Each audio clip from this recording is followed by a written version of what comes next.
There are questions we can't really ask in the human brain.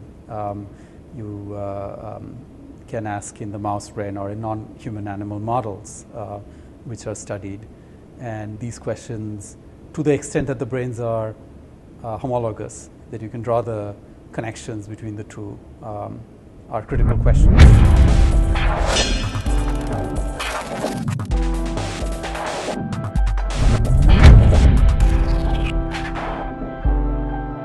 We are running an experimental project to map the brain circuits, but then the question is, how do you understand what the brain does by looking at these circuits? How do you connect the circuits to the dynamics of the behavior? If we look at a map, let us say, that shows cities and highways, or you look at a map inside a city where you look at the different locations and the roads that connect them.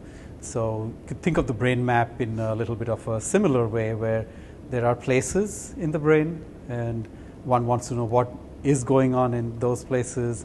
Then you can think of how those places are connected.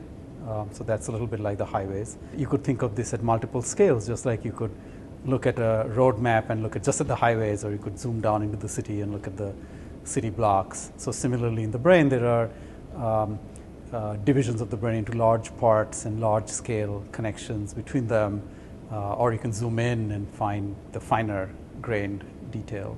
You could say that at a certain level of organization, at a 30,000 foot view, you could find the same parts in the mouse brain and in the human brain, named structures of different sorts.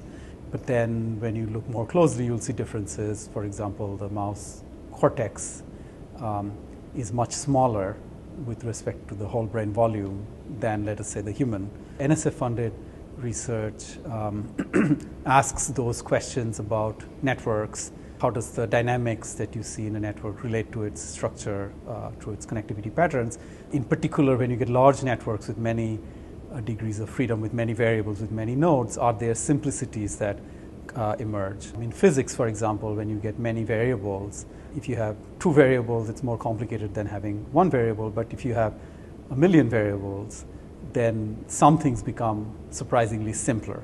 So the question that we are asking is, are there similar things that happen in the brain? What's exciting about this moment in time is that we have now tools that we will be able to ask and answer questions about brain evolution in a very detailed microscopic way that was simply impossible 5 years ago or 10 years ago. For more information about the BRAIN initiative, visit nsf.gov/brain.